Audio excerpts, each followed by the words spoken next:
Hey, what's up guys? Axis&Allies 1942 second edition. Just finished round 8 and just want to give you an overview of what the board looks like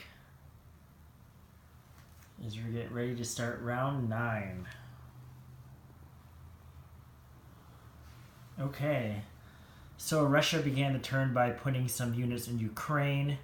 As you can see, Germany retook the territory. So there's 2 German infantry units left there. Yeah, and Russia's just kind of holding the line. They took West Russia earlier, but also, as you can see, Germany took it back. They still have that main army in Stalingrad. Assuming within the next turn or 2, they're probably going to move it out. They'll probably be safe by then.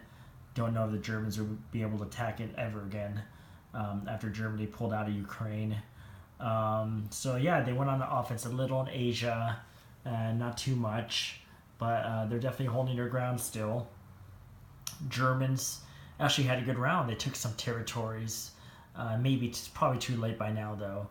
They moved up and made force into Leningrad, kind of spread out their infantry and artillery around Ukraine, West Russia, and Belarusia. And they have their another big 6 tanks army center group in Poland, kind of that way, so they could go up north to Leningrad if they're needed. They could go back to Stalingrad. They could go to West Russia. They could go to West France or France. That's really a good spot for them right there because they can move 2 spaces. So we'll see what the Germans do this next turn. As you know, they got to deal with the Western Allies. France has been going back and forth. Germans are it's taking a lot of resources away from the Eastern Front, that's for sure, for the Germans. So we'll see how they handle that one. The UK continues to pour troops into Europe on the Western Front. And the Americans are joining them back and forth. And like I said, France has been a stalemate. It's going back and forth, but it's really hurting the Germans more than it's hurting the British and Americans.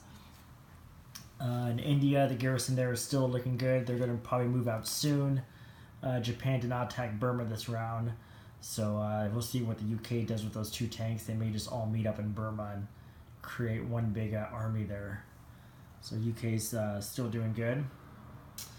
Japan retreated from C-Zone 60 and now we're in C-Zone 62. They had to get out of there because the Americans could attack Japan on this upcoming turn.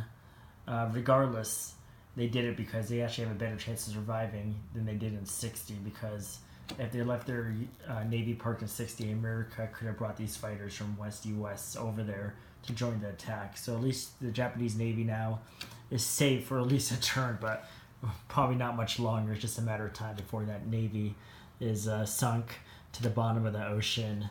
So yeah, Japan, as you can see, is also, they're really thinning out on the Asian land forces. They're just trying to hold their units, trying to build men, be a pain in the ass, try to defend those complexes to the death. So they also lost the Bornero Islands to the Americans as last turn. So Japan's economy is starting to shrink now. All they have left is New Guinea for the island chains in the south. So it doesn't look too good for Japan. I mean, they may even fall faster than Germany, to be honest. I don't know. I thought it would be Germany in the beginning, but Japan is really on defense mode on all fronts. Like I said, the Americans, they took Borneo this last turn. They built a battleship in the Philippines with a transport and a man. They're just trying to make their navy stronger and just building out the Philippines. And probably next turn they'll take New Guinea. They may move into Malaya even. We'll see what they do. Probably attack the main Japanese Navy though. That's probably coming up for sure. The European theater, they still have some forces here. Obviously you got the Norwegian factory. They're not moving out to Finland because the Germans could attack that all those units there. So they're just waiting put and staying put, see what the Germans do on this upcoming turn. But now that the Pacific is under control, I'm sure the Americans will build more units in this side of the board and start focusing more on Germany and then make it harder for Germany to win this theater, which it really doesn't look good at all. So we'll see what happens as we get ready to start round 9. Deuces.